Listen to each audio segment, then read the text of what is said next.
समाचारों के इस भाग के प्रायोजक हैं खेमचंद पहलवान, पूर्व सदस्य उत्तर प्रदेश कांग्रेस कमेटी व अध्यक्ष गांधी मार्ग व्यापार संघ मेरठ। नमस्ते, आप देख रहे हैं एमडी न्यूज। एमडी न्यूज के मेरदर्शन बुलेटिन में आप सभी का स्वागत है। आज के बुलेटिन के साथ मैं हूं निशा। मेरदर्शन के दर्शकों का इतना स्नेह हमें मिल रहा है। मैं आपको बता दूं, मेरदर्शन चैनल के माध्यम से हम लगातार आपको जो डेली की खबर दिखा रहे हैं, क्या हो रहा है मेरठ शहर में, मेरठ के आसपास अन्य जिलों में, वो आप तक पहुंचाने का प्रयास कर रहे हैं। तो वहीं आपको बता दूं कि अब हमारा लाइव एफबी पर भी शुरू हो चुका है। आप हमसे लाइव जुड़ सकते हैं। लाइव धर्म दर्शन बुलेटिन तो हमारा चल ही रहा है, साथ साथ आपको ये भी बता दूं कि चुनावों की सरगर्मी भी शुरू हो चुकी है। चुनाव का दौर चल रहा है, तो हम अपने लाइव बुलेटिन में आपको चुनाव के बारे में क्या विचार हैं लोगों के, वो भी आप तक पहुंचाएंगे। साथ साथ चुनाव से जुड़ी खबरें भी पहुंचाएंगे। वहीं मेरठ और मेरठ के आसपास के जिलों में किस चीज की क्या विशेषता है, जहां हम आपको लाइव चैनल के माध्यम से धर्म से जोड़ रहे हैं, मंदिरों के दर्शन करा रहे हैं, मंदिरों की विशेषता बता रहे हैं, तो वहीं और क्या चीज फेमस है, किस तरीके से कौन सी स्वीट फेमस है, या मेरठ को स्पोर्ट्स का हब क्यों माना जाता है, बहुत सारी चीजें ऐसी हैं जो अभी आप लोग नहीं जानते। उनकी गहराई तक आपको पहुंचाने का प्रयास करेंगे। अपने लाइव बुलेटिन के माध्यम से हम आपको हर वो चीज दिखाएंगे जो मेरठ शहर और मेरठ के आसपास के क्षेत्रों में या अन्य जिलों में भी होगी। आप बस हमें कमेंट करें, एफबी पर फॉलो करें, शेयर करें, लाइक करें और कमेंट ये भी करें कि आप ऐसा कौन सा मंदिर है, ऐसी कौन सी चीज है जो मेरठ की आप देखना चाहते हैं। हमारा पूरा प्रयास रहेगा कि हम अपने दर्शकों की जो ये धर्म दर्शन से जुड़े हुए हैं, हमें फॉलो कर रहे हैं, जो उन्होंने लिखा है कौन सा मंदिर है या कौन से डिश वो देखना चाहते हैं। यहाँ पर बहुत सारी ऐसी चीज फेमस है हमारे मेरठ में, बहुत सी सांस्कृतिक ऐतिहासिक चीजें ऐसी हैं जो शायद आपने अभी देखी भी नहीं होंगी। लेकिन हमारा यही प्रयास है कि हम लगातार धर्म के साथ साथ अन्य ऐतिहासिक चीजों से भी आपको जोड़ें, हमारी जो मेरठ की खूबसूरती है वो आप तक पहुंचाएं। तो जुड़े रहे मेरदर्शन के साथ। सबसे पहले नजर डालते हैं आज की हेडलाइंस पर, जिसके प्रायोजक हैं zoom digital movie world. Lok Sabha चुनाव की तारीख जैसे जैसे आ रही नजदीक, पार्टी प्रत्याशी बना रहे जनसंपर्क। पार्टी पदाधिकारी कार्यकर्ता जनता से मिलकर भारी मतों से चुनाव जिताने की कर रहे बात। आज सपा कार्यालय में मेरठ से इंडिया गठबंधन प्रत्याशी सुनीता वर्मा ने पदाधिकारी व कार्यकर्ताओं के साथ की बैठक, जिसमें अपने अपने क्षेत्र की जनता से जनसंपर्क कर मतदान करने की कही बात। भाजपा सरकार पर साधा निशाना। बैठक में सदना विधायक अतुल प्रधान, पूर्व विधायक योगेश वर्मा, विधायक रफीक अंसारी, विधायक शाहिद मंजूर व पार्टी के अन्य लोग रहे मौजूद। पल्लवपुरम वार्ड 27 की जनता ने लोकसभा चुनाव का किया बहिष्कार। कहा, लोकसभा चुनाव में वार्ड 27 की जनता नहीं करेगी किसी को भी वोट। आज भाजपा के बॉलीवुड कलाकार श्रीराम का किरदार निभाने वाले बीजेपी हापुड़ मेरठ लोकसभा चुनाव के प्रत्याशी अरुण गोविल, कैंट विधायक अमित अग्रवाल, मेयर हरिकांत अहलूवालिया व पार्टी के अन्य पदाधिकारी कार्यकर्ता जनसंपर्क करने के लिए पहुंचे पल्लवपुरम। पल्लवपुरम की जनता ने किया भारी विरोध। गाड़ी के आगे खड़े होकर अमित अग्रवाल मुर्दाबाद के लगाए नारे। मेयर हरिकांत अहलूवालिया जनता के आगे हाथ जोड़ते आए नजर। जनता ने एक न सुनी, कहा कोई भी पार्टी सदस्य जनसंपर्क के लिए न आए क्षेत्र में। वार्ड 27 की जनता नहीं करेगी किसी को भी वोट। गढ़ रोड स्थित न्यूटिमा अस्पताल की 7वीं वर्षगांठ के शुभ अवसर पर सभी विभागों द्वारा अंतर विभागीय सांस्कृतिक कार्यक्रम प्रतियोगिता का किया गया आयोजन। विभागों के सदस्यों द्वारा सुंदर सुंदर कार्यक्रमों की दी गई प्रस्तुतियां। कार्यक्रम के दौरान सम्मानित अस्पताल निर्देशकों व सभी चिकित्सकों को किया गया सम्मानित। कार्यक्रम के अंत में सभी विभागों के विजेताओं को किया गया पुरस्कृत। आज के कार्यक्रम में डॉक्टर अमित उपाध्याय, डॉक्टर संदीप कुमार गर्ग, शालीन शर्मा, विनोद कुमार शर्मा, प्रियांक गर्ग आदि रहे मौजूद। लखनऊ की थी, जिससे कोई संबंधित था, तो फोन पे तो वार्ता हो जा रही थी, लेकिन कोई अपने क्षेत्र में नहीं घूम पा रहा था। इस बात से मैं सबको इसलिए बता रहा हूं क्योंकि हमारे सदने के लोग हैं, हमारे हस्तापुर के भी साथी यहाँ पर बैठे, हमारे यादव जी, तमाम हमारे मास्टर जी और विधानसभा अध्यक्ष आए आदरणीय यादव जी बैठे हैं। तो हस्तापुर में भी आप कोशिश करिए, काफी ताकतवर उम्मीदवार सामने हैं पार्टी के, लेकिन आपको कोशिश करनी पड़ेगी कार्यकर्ताओं को। कैसे भाई, अगर 2 क्षेत्रों को देखेंगे उधर की तरफ, तो गुलाम मोहम्मद साहब अभी नहीं है, लोकदल में चले गए, लेकिन पार्टी के कार्यकर्ता, पार्टी के वोटर सिवालकास में भरे पड़े हैं, तो उनकी तादाद बहुत ज्यादा है। लेकिन मेरठ की कंडीशन ये है कि शाहिद मंजू साहब जीते हुए, रफीक अंसारी साहब जीते हुए, और दक्षिण में भी मामूली अंतर से हमारे आदिल भाई चुनाव हारे हैं। किठोड़ की भी सीट 5000 वोटों से कुल हारे थे। यहाँ पर कैंट का क्षेत्र है, जिस क्षेत्र में जो हमारे साथी हैं सब लोग मिलकर अगर कैंट में भी काम करें, बैठे आदमी पीछे जाते हुए, अगर मिलकर काम करें तो जो इनका अंतर है उसको कम किया जा सकता है। और हो किसी दल पार्टी का तो कई बार झूठी सच्ची बातें चलाई जाती हैं। इसके लिए सबसे ज्यादा अगर कोई ताकत दे सकता है तो पार्टी जो पार्टी के कार्यकर्ता हैं वो लोग इसमें ताकत दे सकते हैं, उसको डिफाइन करने में, उसको कहीं ना कहीं रोकने में, कहीं ना कहीं लोगों तक समझाने में। दल पार्टी जो भी होती है कार्यकर्ताओं के बलबूते खड़ी होती है, और जो कार्यकर्ता हैं ये वीर हैं, यही आपकी बात दूर तक पहुंचाते हैं, गांव देहात तक, गली मोहल्लों तक, नुक्कड़ पर, चौराहे पर यही पहुंचाते हैं। इसलिए हम सब कार्यकर्ताओं से अपील करेंगे कि जैसे जैसे चुनाव नजदीक आएगा तो पता नहीं क्या क्या चीजें चलेंगी, कोई झूठी, कोई सच्ची, कोई अनाप शनाप बातें चलाएगा, क्योंकि सरकार इस समय तानाशाही पर है। ऐसा भी हो सकता है कि कई लोगों को जितनी मदद कर सकता है वो मिलकर इकट्ठे होकर मदद करना, ताकत देना और कोशिश करना कि किसी भी सूरत में ये सरकार दोबारा लौटने ना पाए।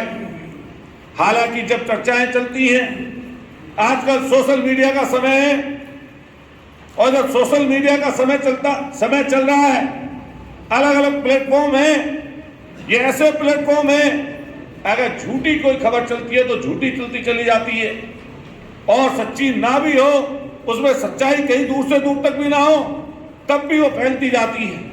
क्योंकि जो हाईलाइट व्यक्ति रहता है, जिसकी समाज में प्रतिष्ठा है, नाम है, या खास तौर से ये कई बार बात हो रही थी कि टिकट की अदला बदली हो रही है, ये हम लोग कह सकते हैं कि माननीय राष्ट्राध्यक्ष जी के दिमाग में कोई बात रही होगी, और उन्होंने अपनी बात को, अपनी चीज को हमारे लोगों तक पहुंचाया। जब हम और वो योगेश वर्मा जी माननीय राष्ट्राध्यक्ष जी के पास बैठे, तो माननीय राष्ट्राध्यक्ष जी ने कहा कि योगेश वर्मा की पत्नी जो है, जो पूर्व महापौर है, वो चुनाव लड़ेंगी और आप सब लोगों को उनको चुनाव लड़ाना। तो दूसरी पार्टियों को धोखा देने का है।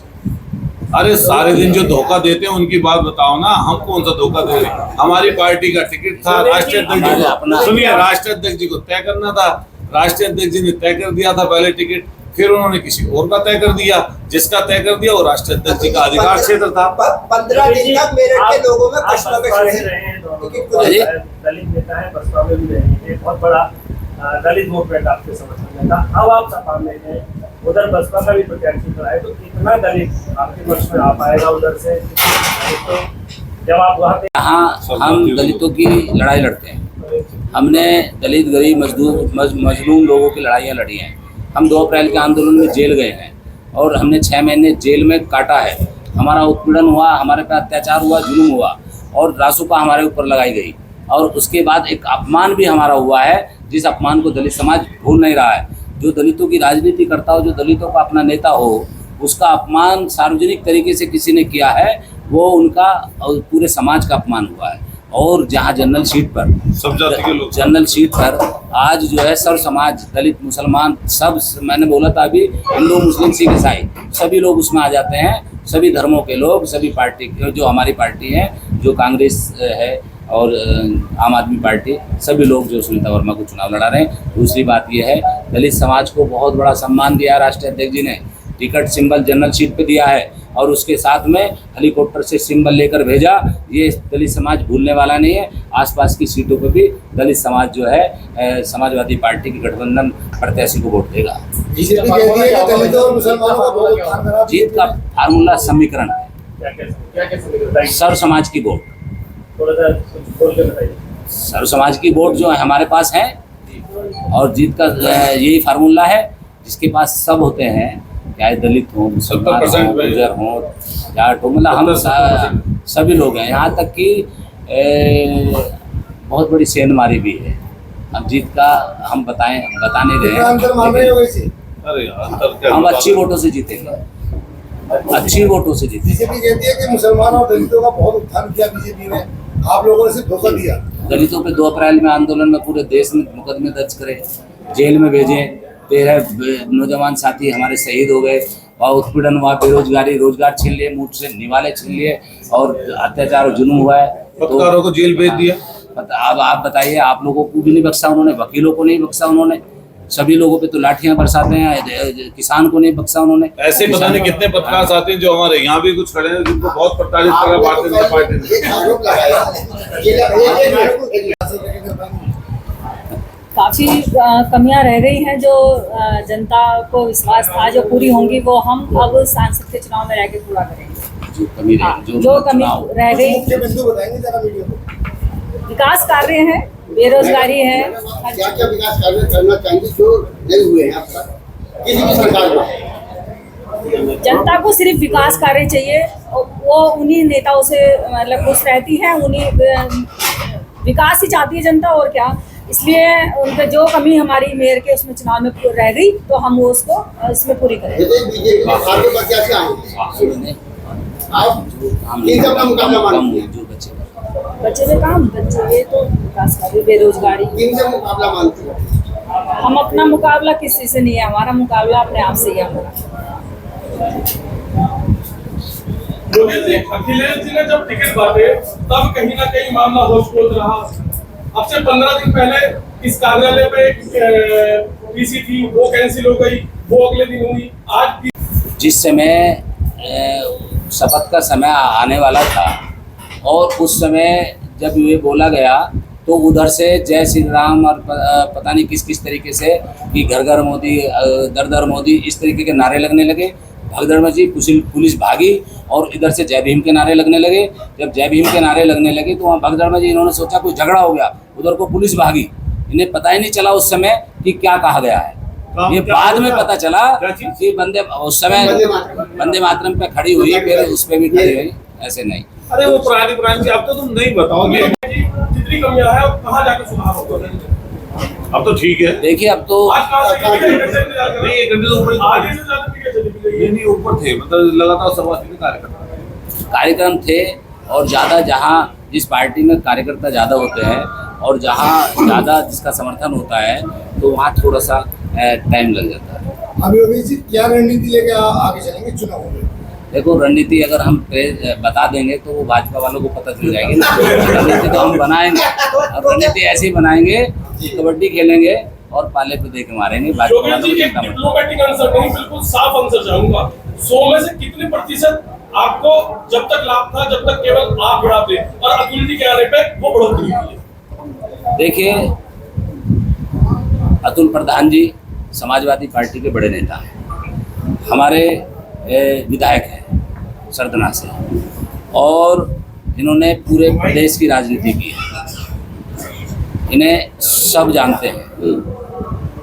और यहाँ पहली बात तो अतुल प्रधान जी कहीं गए नहीं थे। आपने कहा इनके आने से क्या बढ़ोतरी हुई है, तो अतुल प्रधान जी कहीं गए थोड़ी थे, तो साथ तो पहले से ही थे हमारे अतुल प्रधान जी, तो इसलिए बढ़ोतरी क्या, ये तो सब कुछ क्या नाम है, चुनाव जो है सब मिलके जीतेंगे।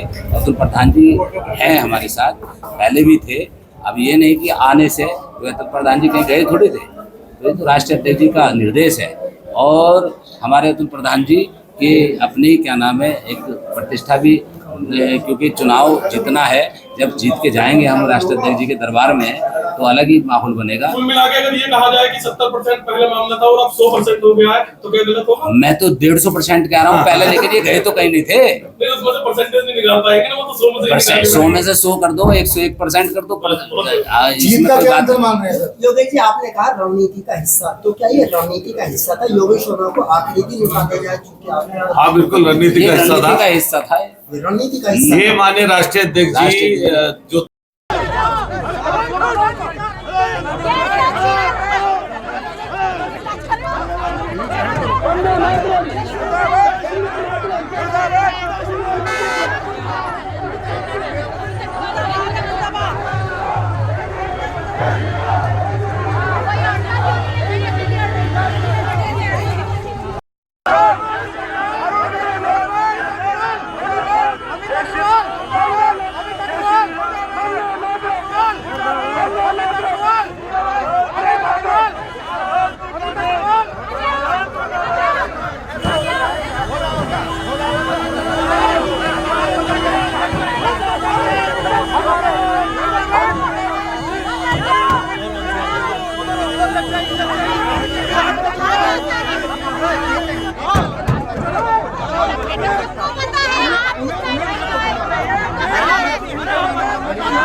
ज्ञापन देंगे, खाली ज्ञापन देंगे और कुछ नहीं।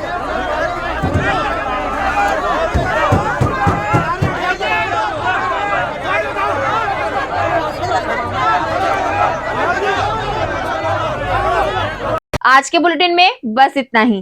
तेज और ताजा खबरें जानने के लिए देखते रहिए मेरा दर्शन। यदि आप भी हमारे साथ जुड़ना चाहते हैं या स्पेशल बुलेटिन बनवाना चाहते हैं तो नीचे दिए गए नंबर पर संपर्क करें, सब्सक्राइब करें, लाइक करें और FB पर फॉलो जरूर करें।